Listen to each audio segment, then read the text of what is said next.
Mistress! The young one screamed. Mistress!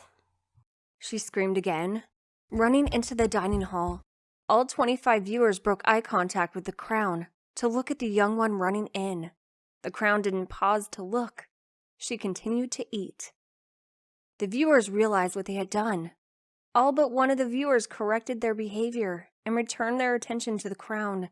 The one who didn't was inexperienced. It was his third time in the dining hall. He was the only one wearing a scarf. The young one also stopped running and stopped screaming, understanding she was interrupting a meal. The crown put down her utensil and tapped her mouth with a cloth napkin. She spilled no food. The napkin was out of politeness to her viewers, to show that the meal was either on pause or finished. The crown glanced up at the one whose attention she'd lost. The next viewer elbowed him, jostling his scarf. Huh? He uttered half a word, but still inappropriate for a viewer to make a noise. Oh! He said louder than he meant to, and corrected his attention. The crown looked down at her meal. I believe I have had enough to eat for the evening. I hope this meal was entertaining for everyone, she said. The comment was for the one with the scarf. The scarf and the young one had both been disrespectful to the meal.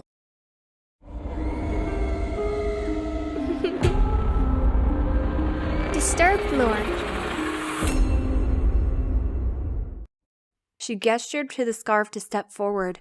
He obeyed and approached the center table. What's your name? She asked.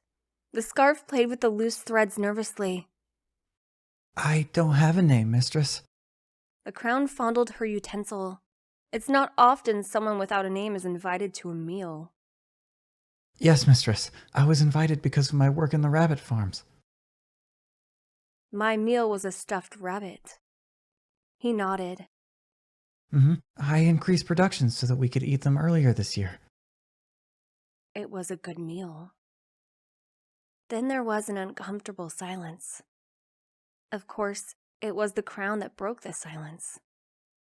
I think it would be appropriate for you to take a break from viewing meals. The scarf took a deep breath of relief. Yes, mistress. My meal is over. I would like my other viewers to leave. The scarf didn't understand. But would you like me to? I want you to stay. She lifted her eyes at the young one, who ran in screaming. And, of course, you. Everyone else exited the dining hall in the most dignified manner they could. The last one out closed the door, softly, as if any noise the door made might wake a sleeping creature. You look like a Malcolm. Do you like it? Yes, mistress. Malcolm said, gripping his scarf with joy.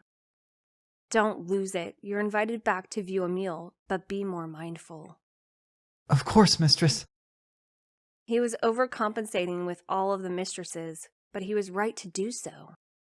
You may leave now, the crown said, and Malcolm did. The crown changed her attention to the young one. The young one had never been this close to the crown, and her bravery for the situation had slowly burned away since she'd gotten there. Mistress! It's improper to start with mistresses. The first time you address a royal is to say Your Highness, and then mistresses each time after that. The crown interrupted. My apologies, Your Highness. She took a breath. Please don't have me executed. The crown stood up and towered over the young one. She put her arm around the young one, the way a teacher would soothe a child. I know some of my predecessors would do such awful things to their subjects. I believe we all make mistakes sometimes. I'm not happy my meal was disrupted, but we can correct your behavior for the future. I also see what you're wearing. I can guess where you work and assume your disruption was important. The young one nodded. I dug up 3 graves and there were no bodies. I don't know what's going on. Do you mean the graves were completely empty? No. There are dead animals and compressed leaves and the other normal bits. I think you might be overreacting, the crown said calmly. but I would like to see it for myself. Yes, of course, mistress. The young one turned to lead the way. Do you think this means a fairy has started? The crown reached forward. The young one didn't see it coming.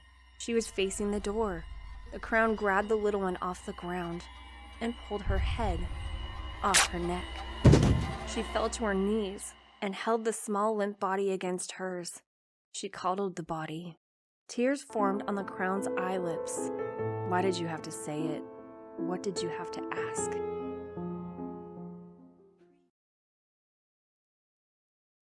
That was so sad.